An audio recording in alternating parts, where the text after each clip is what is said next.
दूसरा कहा है इन्होंने, हमारे युवाओं को कहना चाहिए कि ये मेरा देश है, मैं सप्ताह में 70 घंटे काम करूंगा। इन्होंने सेकेंड वर्ल्ड वॉर का रेफरेंस इसीलिए लिया कि जर्मनी और जापान ने ठीक यही किया था। उन्होंने सुनिश्चित किया कि प्रत्येक जर्मन अतिरिक्त कार्य करे। मैं आपको बताऊं मेरे प्यारे साथियों, आप में से बहुत सारे लोगों के मन में चीन से कंपटीशन का भाव होता है, चीन से कंपटीशन करिए, चीन से कंपटीशन। पता है आपको चीन के हालात क्या हैं? चीन में डॉट 12 घंटे और 6 दिन कार्य किया जाता है। सुबह 9 से लेकर शाम 9 बजे तक 6 दिन हफ्ते के अंदर काम किया जाता है। वहां पर 996 सुबह 9 से लेकर शाम 9 बजे तक प्रति सप्ताह 6 दिन तक काम करने का शेड्यूल चलता है, जिसे 996 शेड्यूल कहा जाता है। कभी सोचा है सपने में भी कि हम इतनी देर काम करेंगे? अब आपके पास एक बेहतरीन आंसर है जो कि ट्विटर पर बैठे हुए कुछ बुद्धिजीवियों ने आंसर में लिख दिया। क्या? अरे सर, हमारा तो 20% टाइम तो ट्रेवलिंग में ही निकल जाता है। बहुत सही कहा आपने। आपका ट्रेवलिंग में टाइम क्यों निकलता है, इस पर भी विचार कीजिएगा, क्योंकि आप ही की तरह कोई और भाई भी है जिसने भी अपने वर्किंग आवर्स को 5 से 6 घंटे तक सीमित रखा हुआ है। वो भी बत्ती बुझा करके अपनी नौकरी की चल दिया है। जब सब जगह ही एक जैसा मुहिम चल रहा है, कोरोना में कैसे कोई ट्रैफिक फ्री होकर के घूम रहे थे आप? क्योंकि आप जैसे सब भाई डर के बैठे थे, अंदर बाहर नहीं निकलेंगे हम, नहीं निकले तो सब सही चल रहा था। लेकिन अगर हमारे मन में यह भाव आ जाए कि हर व्यक्ति अपने ऑफिस आवर्स को, अब आप में से कुछ लोग कहेंगे अजी 12 घंटे क्यों काम करना? मत करिए साहब, बिल्कुल मत करिए। आप तो काम भी मत करिए ना। कारण यह है, आप अपनी बातों पर फोकस करिए कि यदि चाइना को कंपीट करना है। अच्छा, मैं एक इंटरेस्टिंग बात बताता हूं, यह शायद चुभेगी आपको। जिस लेवल से आप लोग आज ट्रेवल कर रहे हैं ना, जिस स्तर से हम लोग आगे बढ़ रहे हैं, बड़ा खुश होते हैं ना हम, तीसरी इकोनॉमी बनने वाले, तीसरी इकोनॉमी बनने वाले। कोई सवाल पूछा क्या कभी सरकार से कि हम दूसरी इकोनॉमी कब बनेंगे, हम पहली इकोनॉमी कब बनेंगे? भाई साहब, प्रोजेक्शन में ही नहीं आता है कि हम कब बनेंगे। पूछिए कैसे? जानकर आपको आश्चर्य होगा कि चीन की जो आज की इकोनॉमी है, अगर वर्ल्ड बैंक और IMF की इकोनॉमी से कंपेयर कर चले, उनके हिसाब से चले, 17 से लेकर 18 ट्रिलियन डॉलर की इकोनॉमी वर्ल्ड बैंक और IMF मानता है। हमारी इकोनॉमी को 3.5 ट्रिलियन के आसपास माना जाता है। आपको पता है आज की कंडीशन में भी उनकी 5 इंडिया के बराबर, 5 इंडिया जितने हो जाए ना, उतनी बड़ी GDP है। किसकी? चाइना की। और आप जिस तरह से आज ग्रो कर रहे हैं 6, 7, 8% के हिसाब से, राजनीति साइड में हटाइए, कोई सी भी राजनीतिक पार्टी को स्टीयरिंग पकड़ा के बिठा दीजिए, तो भी 2043-44 तक प्रोजेक्शन है कि जहां चाइना आज खड़ा है, हम 23 साल 20 साल बाद उस लेवल पर पहुंच पाएंगे। फिर से सुनिए, शायद ऊपर से चला जाए। आज जहां चीन खड़ा है, कितना ट्रिलियन? 18 ट्रिलियन डॉलर पर। अगर हम लोग आज से कलम पेन पेंसिल पकड़ के 12 घंटे प्रतिदिन काम करने उतर भी जाएं, तो 20 साल बाद वहां पहुंचेंगे। क्यों नहीं कोई आकर यह कह देता सेकंड इकोनॉमी हम बनेंगे, दुनिया की पहली इकोनॉमी? संभव नहीं है ना, अंदर से जांचने की पॉसिबल नहीं हो पा रहा है। और सुनिएगा, थोड़ा और फैक्ट जान लीजिए। यदि चाइना जिस तरह से आज ग्रो कर रहा है, अगर वो वैसे ही ग्रो करता रहा, तो आप उसे कभी कंपीट नहीं कर पाएंगे। यह भी सच में जान लीजिए। बोले आप क्या बात कर रहे हैं? अजी जनाब, 2050 का चाइना का जो खुद का प्रोजेक्शन है वो 40 ट्रिलियन डॉलर है। जिस समय आप 20 ट्रिलियन डॉलर का सपना देखेंगे, उस समय 40 ट्रिलियन डॉलर पे होगा। एक और बात जान लीजिए, इस सदी के मध्यांत तक, यानी 2050 तक, इंडिया विकसित देश नहीं बन पाएगा जिस स्तर पर आज ग्रो कर रहा है। आप बड़े सर बहुत बड़े ज्ञानी हो गए। अरे मैं बर्कले की रिसर्च आपके सामने खोल के पढ़ा रहा हूं, बताऊंगा, सारे रेफरेंस दिखाऊंगा, पर समझिए इस चीज को। अगर नारायण मूर्ति जी कोई बात बोल रहे हैं तो आपसे यह नहीं कहा जा रहा है अजी साहब मेरा तो पूरा रास्ते में ही समय निकल जा रहा है। सर 3 लाख रुपए की नौकरी में क्या होता है? अजी वो 3 लाख नौकरी भी बैक बेंच पे बिठाने के लिए दे रहा है। आपके अंदर तो शायद उतनी भी स्किल नहीं बची है, क्योंकि आज दुनिया में सबसे बड़ा कड़वा सच क्या है?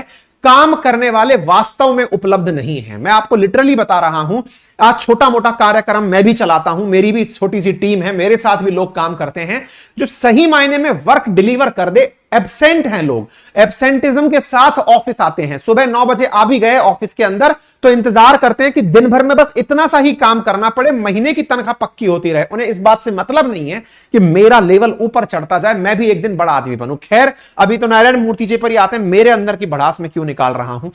इसके बाद में तीसरी चीज आती है, इन्होंने कहा, चलो ये बता दिया, 75 वर्ष के भारतीय युवाओं को उनके संदेश के बारे में अगर कहा जाए तो पहली बार है कि भारत को राष्ट्रों के संघ में बड़ी इज्जत से देखा जा रहा है।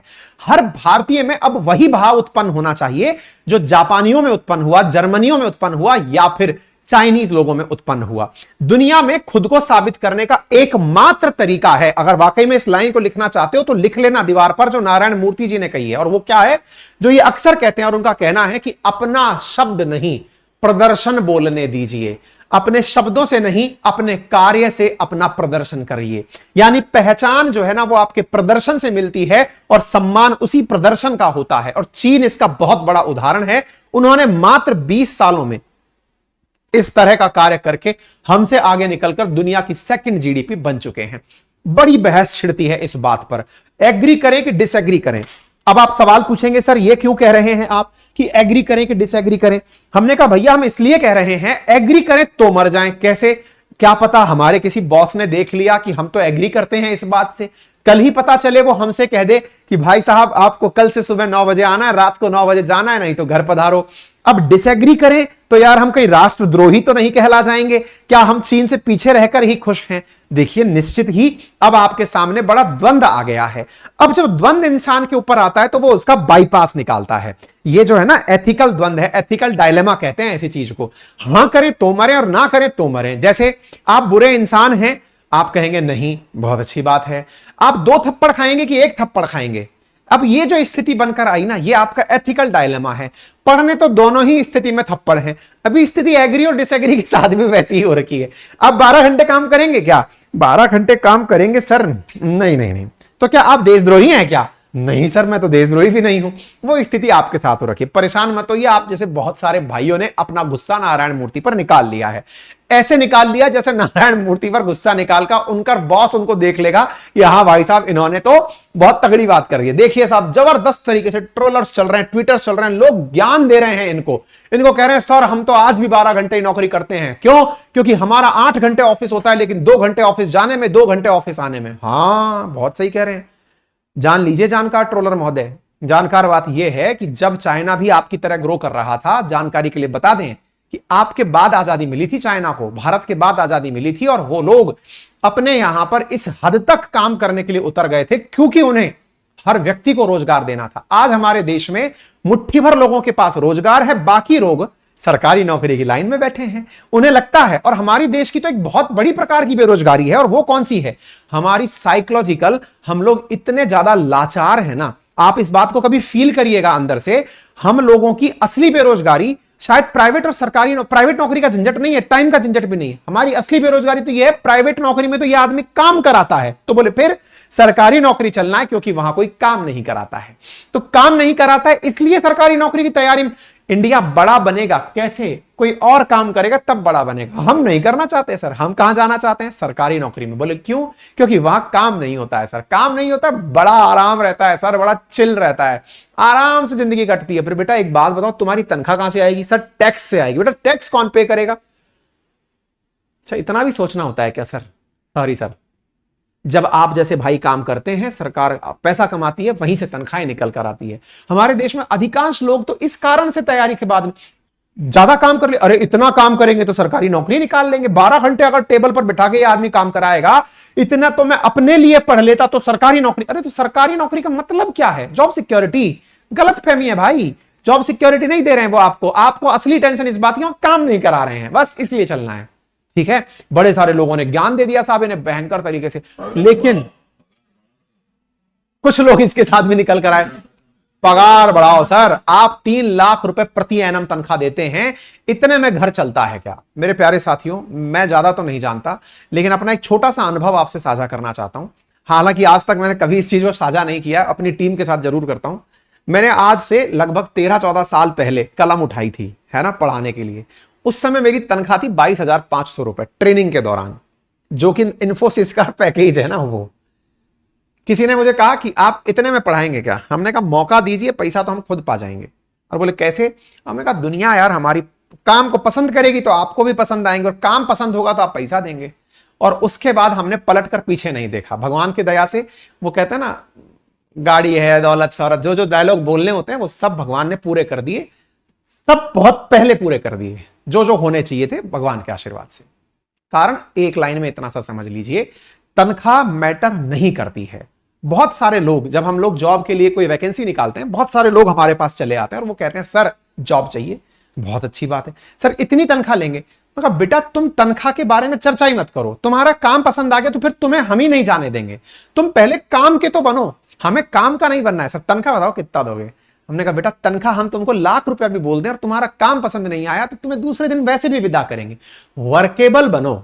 इस बात को इनके साथ साथ एडमायर किया एक और ग्रुप के मालिक ने, JSW ग्रुप जो है, जिंदल ग्रुप जो है, उनके द्वारा कहा गया, सज्जन जिंदल जी के द्वारा, कि भारत जैसे देश में 5 डे वीक नहीं होना चाहिए, 6 डे वीक होना चाहिए। और मैं नारायण मूर्ति जी से सहमत हूं।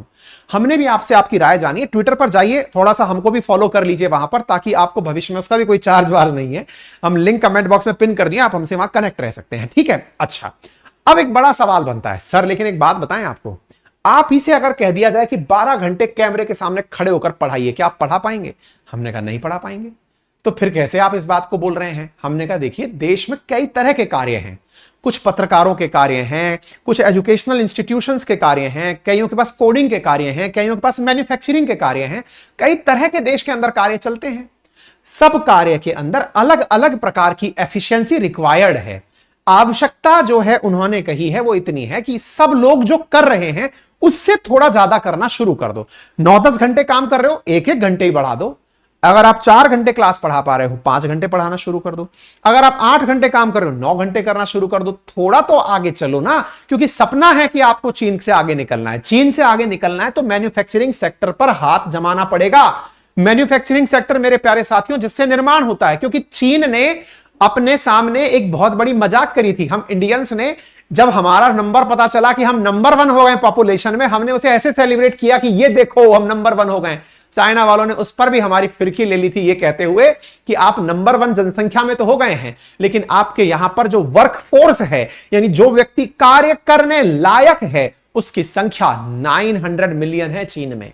90 करोड़ लोग वहां काम करने के लिए आज भी तैयार स्थिति में, इतना जबरदस्त वर्कफोर्स है उनके पास। वो हर मामले में लोगों से बहुत बहुत आगे तक निकले हुए। बोले कहां घूम रहे हो आप?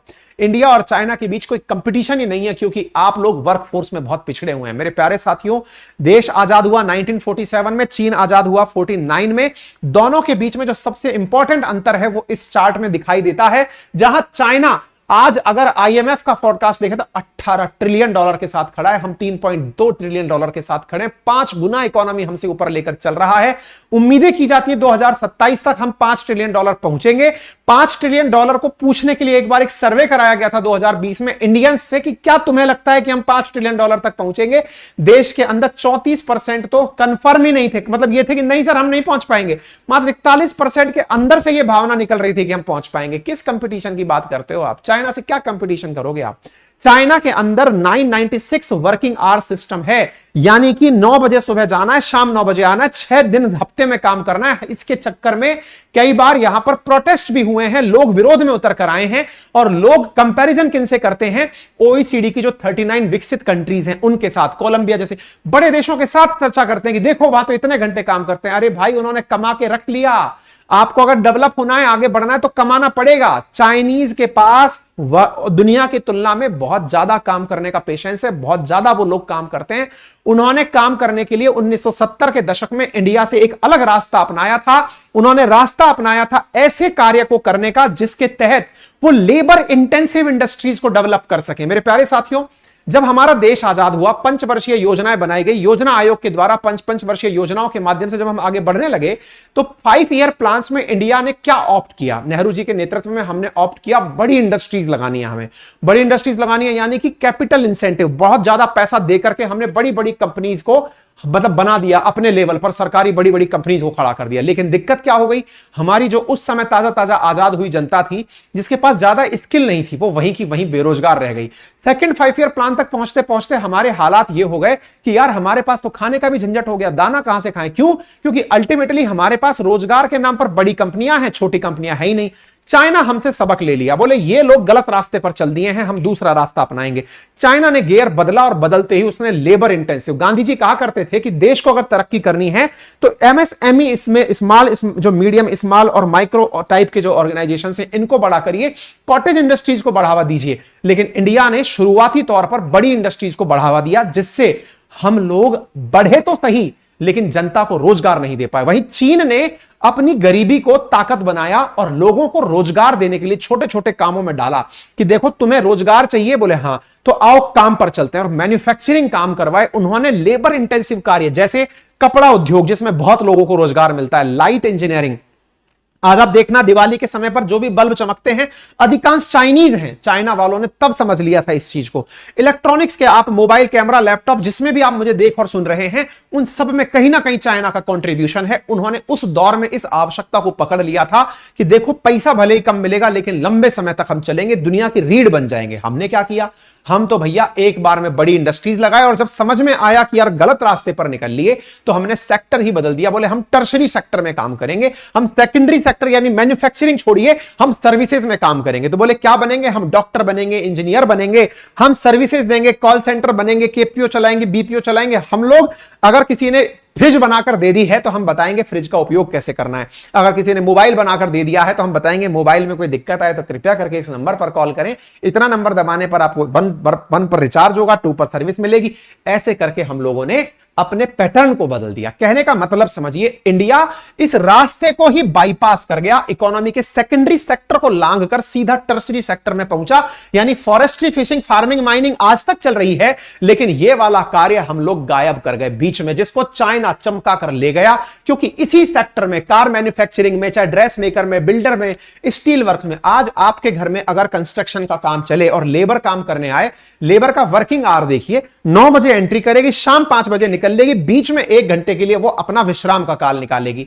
इसी वजह से देश के अंदर निर्माण के जो कार्य हैं उनकी गति धीमी है। आप में से कई लोग कहेंगे सर कभी इस बारे में भी चर्चा करिए ना कि पैसा बढ़ाइए। मैंने पहले ही कह दिया है, अगर आपके काम में दम होगा पैसा खुद झक मार के पीछे आएगा। 3 इडियट मूवी का भी यही मैसेज था। अपने अंदर स्किल डेवलप करिए, पैसा आपसे दूर नहीं भागता है, पैसा तो खुद पीछे पीछे दौड़कर चला आता है कि भैया चले मत जाना, तुम्हारे बिना काम अटक जाएगा। आप काम पर फोकस करिए पर, लेकिन हमें दाम पर फोकस करना है। Manufacturing industries labour force driven industries हैं जो मैक्सिमम लोगों को रोजगार देती हैं, लेकिन मजाक बनता है। जैसे अगर आप आईआईटी में हैं और आपने सिविल इंजीनियरिंग की है तो सिविल वाले बेचारे जाएंगे मैन्युफैक्चरिंग में, मतलब कंस्ट्रक्शन वर्क के अंदर, उनकी तनख्वाह शुरुआती तौर पर कम होती है। कॉलेज वाले मजाक बनाते हैं, अरे 3 लाख का पैकेज लगा है, 5 लाख का ही पैकेज लगा है क्या? बिल्कुल आप सही हंस रहे हैं उनके ऊपर, लेकिन इनका जो 5 लाख का पैकेज है ना, कभी भी रिसेशन आ जाएगा इनका जॉब नहीं जाएगा। और तुम लोग जो 50 लाख का पैकेज लेके बैठे हो ना, एक दिन लीमैन ब्रदर्स टाइप की कंपनी फेल मार गई ना, तुम उलट जाओगे। मुद्दा केवल यह है मेरे भाई, सर्विस सेक्टर के अंदर आपको लगता है कि मैं बहुत जबरदस्त पैसा कमा लूंगा, लेकिन यह देश की रीढ़ है। सरकारों को इस विषय पर समझना होगा, इस पर बढ़ना पड़ेगा। हमने इस सेक्टर से भुखमरी को निकालने के लिए ग्रीन रेवोल्यूशन कृषि के अंदर ला करके प्राइमरी सेक्टर को तो बूम पर ला दिया, सेकेंडरी सेक्टर मिसिंग रह गया। हालांकि वर्तमान में भारत सरकार इस मैन्युफैक्चरिंग सेक्टर को ही गति देने के लिए मेक इन इंडिया या कई और प्रकार के initiative, ease of doing business, इस प्रकार के काम चला रही है, लेकिन ऑन ग्राउंड प्रैक्टिकल लेवल पर इन्हें करने के लिए भारत की जनता की मानसिकता में परिवर्तन, इस बात को लेकर ससेप्टेबिलिटी। आप पूछेंगे सर इस बात पर आपने सेशन क्यों किया? अरे कोई तो चर्चा करे ना इस बात के ऊपर। आज नारायण मूर्ति जी इस कदम को उठाए हैं, आप और हम जैसे यूथ बैठ करके इस पर चर्चा नहीं करेंगे कि क्या हमें वाकई में सोचने की आवश्यकता है? क्या हम बातों में ही उनसे जीतना चाहते हैं? क्या चाइना के हमने ये कर दिया, चाइना को हमने नीचा दिखा दिया, चाइना की हमने ये कर, क्या बातों में नीचा दिखा? अगर वाकई में नीचा दिखाना चाहते हो ना तो ग्रोथ करो, ग्रोथ में नीचे दिखाओ। आपके शब्द नहीं, आपका काम बोले, ये करके दिखाओ। ये कहने का उन्होंने साहस जुटाया है। इंडिया दुनिया में लार्जेस्ट नंबर ऑफ इंजीनियर्स पैदा करता है, लेकिन उनमें से जॉब नहीं मिल पाती। क्यों नहीं मिल पाती? क्योंकि they are not workable. Engineers बन कैसे रहे? प्रॉक्सी लगा लगा के तो क्लासेस होती हैं। दोस्त को बोल रखा है कि तू मेरी जगह क्लास में जाकर ये कर देना, प्रैक्टिकल के नाम पे टीचर को सेट कर रखा है, सर प्रैक्टिकल में नंबर दे देना। बोले आप क्या करोगे? बोले कॉलेज लाइफ है, मूवी देख के आया था मैं, पता चला था कॉलेज लाइफ को बढ़िया से जीना होता है, तो मैं यार दोस्तों में जीऊंगा क्योंकि खूब पैसा है मेरे पास में, बस मैं जी लूंगा। यही हालत है कि इंजीनियरिंग करने के बाद आपको यही नहीं पता होता कि असल में कितने सॉफ्टवेयर तो आपको चलाने आते हैं, कितनी मशीनें आपको खोलनी आती है। अरे प्रॉपर इंजीनियर बना हुआ आदमी प्रॉपर कोडिंग तक तो जानता नहीं है, जो प्रॉपर सॉफ्टवेयर करके निकला हुआ है। ये तो हालात है देश के अंदर। इन्हीं स्थितियों के चलते देश में एम्प्लॉयबल लेबर हमारे पास नहीं है। वर्कफोर्स के अंदर हमारे पास भीड़ तो है, लेकिन उस भीड़ को काम नहीं आता है। वो पढ़कर इंजीनियरिंग के नाम पर चाहे सॉफ्टवेयर निकला हो, चाहे फिर वो मैन्युफैक्चरिंग के लिए मैकेनिकल पढ़कर निकला हो, करना सबको अंत में जाकर सॉफ्टवेयर पर काम है। क्योंकि ना तो उन्होंने मैकेनिकल के दौरान मशीन खोलना सीखा और ना सही मायने में सॉफ्टवेयर के दौरान उन्होंने सॉफ्टवेयर बनाना सीखा। अंत में सबको जाकर के बैक बेंच में बैठ के एलपीए 3 लाख के अंदर इंफोसिस में या टीसीएस में काम करना है, क्योंकि और तो कुछ आता नहीं है। अगर आपको वाकई में बड़ा बनना है ना तो स्किल पढ़ते समय अपने आप के अंदर स्किल डेवलपमेंट करिए। बर्कले की रिसर्च मैंने बताई है, अगर इंडिया वाकई में जिस रोट रेट पर 8% के हिसाब से भी ग्रो करने लगे ना, 2043 43-44 में जाकर के आज से अगर हम इस स्थिति पे ग्रो करने लगे तो चाइना जहां आज खड़ा है हम 43-44 में जाकर आज से 20 साल बाद जाकर हम वहां पहुंचेंगे। ये दिमाग में रखकर चलिएगा। इंटरेस्टिंग बात यह है कि ओईसीडी कंपनीज तो देश की ग्रोथ को ही 6% मानती हैं और चाइना की 5.4% मानती हैं, यानी जब हम 20 ट्रिलियन पहुंचेंगे वो $40 ट्रिलियन क्रॉस कर चुका होगा। ये बहुत इंटरेस्टिंग बात है जो आपको समझनी होगी। इंडिया की इकोनॉमी 16 साल पीछे है चाइना से। आप इससे अंदाजा लगाइए, इंडिया चाइना से पेटेंट्स के मामले में 21 साल पीछे है। एफडीआई फॉरेन डायरेक्ट इन्वेस्टमेंट के मामले में हम 20 साल पीछे हैं। फॉरेक्स रिजर्व हमारे पास चाइना की तुलना में 19 साल हम इनसे पीछे हैं और एक्सपोर्ट्स के मामले में 17 साल पीछे, यानी 17 साल बाद हम चाइना जितना कुछ कर पाएंगे। मेरे प्यारे बच्चों, मेरे प्यारे मित्रों, मेरे प्यारे बड़े भाई बहनों, अगर वाकई में ये विचारणीय विषय है ना तो इसको चर्चा करिएगा। और एक मेरा दिल के करीब एक बहुत बड़ा, मतलब अब पता नहीं आप इसको कितना सही मानते हैं कितना नहीं मानते हैं, अगर हमारे समाज में एक बहुत बड़ा सुधार हो जाए, आप अपने लेवल पर अगर यह सुधार करने की स्थिति में हो तो संभवतः देश बदल जाएगा। मेरे प्यारे साथियों, सरकारी नौकरियां सबके लिए नहीं होती हैं, पहले यह कड़वा सच स्वीकार करिए। लेकिन इससे पहले आपको एक और सच स्वीकार करना होगा। आप जिस भी गांव, तबके, नगर निगम जहां पर भी आप रहते हैं, अगर आपकी कम्युनिटी 150 लोगों की भी है तो आपके समाज में जो भी भाई अपना छोटा सा भी काम चला रहा है, एक दुकान खोलकर बैठा है लेकिन उसने एक से अधिक लोगों को रोजगार दिया हुआ है, कृपया करके जब भी समाज के लोग इकट्ठे हो तो उसका भी सम्मान करिए। आज समाज की स्थितियां ऐसी हो गई हैं कि आप सरकारी मास्टर बन जा रहे हैं, बाबू बन जा रहे हैं, पटवारी, कांस्टेबल बन जा रहे हैं, तो आप लोगों का सम्मान हो रहा है कि सरकारी नौकरी पा गया है, अब शादी हो जाएगी। अरे मेरे भाई, समाज में अगर सबसे पहला परिवर्तन ये ले आए ना, ये आदमी प्राइवेट काम करता है, 5 आदमियों को तनख्वाह देता है ना, उसको बुलाकर कभी उसको भी सम्मानित कर दीजिएगा, टेबल पर खड़ा करके उसके लिए भी ताली बजा दीजिएगा। ना जाने कितने उस भीड़ में बैठे हुए अन्य बच्चे इस बात से मोटिवेट हो जाएंगे कि भाई सम्मान तो यार इसका भी है, हमारा समाज इसे भी पहचान देता है। साथियों, सुधार समाज से ही होगा, आप और हमसे होगा। अगर हम अपने बीच में से उन लोगों को एडमायर करने लग गए जो सरकारी नौकरी पहुंच गए, अच्छी बात है भाई, सरकार को भी लोगों की जरूरत है, कर लो। लेकिन अगर आपका कोई भी भाई बहन समाज में कोई भूमिका निभा रहा है, इस बात को याद रखिएगा। और ये शुरुआत अगर आपसे हो जाए तो कभी फोटो डाल करके हमें टैग करिएगा, हम ट्विटर पे आपकी बातों को आगे तक शेयर करेंगे। समाज के किसी समूह के अंदर अपने उन भाइयों को सम्मानित जरूर करिएगा जो दूर दराज बैठ करके 10 लोगों को नौकरी दे रहा है, 50 लोगों को नौकरी दे रहा है।